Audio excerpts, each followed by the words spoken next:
அப்படியே பாத்தீங்கன்னா திருச்சி காந்தி மார்க்கெட்ல நிக்கிறோம். மாதுளை பழம் நரம்ப இரும்பாக்கும் நரைச்ச முடிய கருப்பாக்கும். அப்படி பாத்தீங்கன்னா அருமையான பழம் நாட்டு மாதுளை. நரம்ப இரும்பாக்கும் நரைச்ச முடிய கருப்பாக்கும். அருமையான நாட்டு மாதுளை. 6 வயசுல இருந்து 60 வயசுல சாப்பிடக்கூடிய அருமையான பழம், அற்புதமான பழம். ஏழை எளியவங்க சாப்பிடக்கூடிய அற்புதமான பழம். அப்படியே அக்கா எடுங்க பாப்போம். அக்கா தான் வியாபாரி. வருதா மாதுளம் பழம் சாப்பிடுங்க. பரபரப்பா இருக்கணுமா பழுது போய்க்கப்பட்ட பலாப்பழம் சாப்பிடுங்க.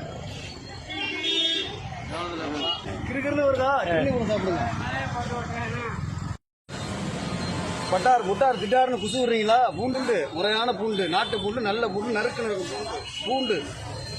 இன்னும் எங்கேயுமே தர முடியாத பேரிச்சம்பளம் வேலை 10 ரூபா பாக்கெட். அருமையான பேரிச்சம்பளம். ரஸ்க்கு பாயிட்டு 15 ரூபா. அருமையான ரஸ்க்கு, அமுல் ரஸ்க்கு. அப்படிதான் இருக்கும் தின்னு பார்த்தா. இந்தியாவில் யாருமே கொடுக்க முடியாது. இந்தியா உலகத்திலே யாருமே கொடுக்க முடியாது. இந்தியாவிலையா உலகத்திலே கொடுக்க முடியாது. வேர்ல்டு ரெக்கார்டு 10 ரூபா பாக்கெட். வெயிலுக்கு வெள்ளரிக்காய் ஊரு 10 ரூபா. அருமையான வெள்ளரிக்காய் அட்டகாசமா இருக்கும் சாப்பிட்டு பார்த்தா. பழுது நீக்கப்பட்ட பப்பாளி கண்ணுக்கு நல்லது, பார்வைக்கு நல்லது, முடி வளர்ச்சி அருமையா முடி வளரும். வயிறு கோளாறு நீங்க அருமையான பழம் 15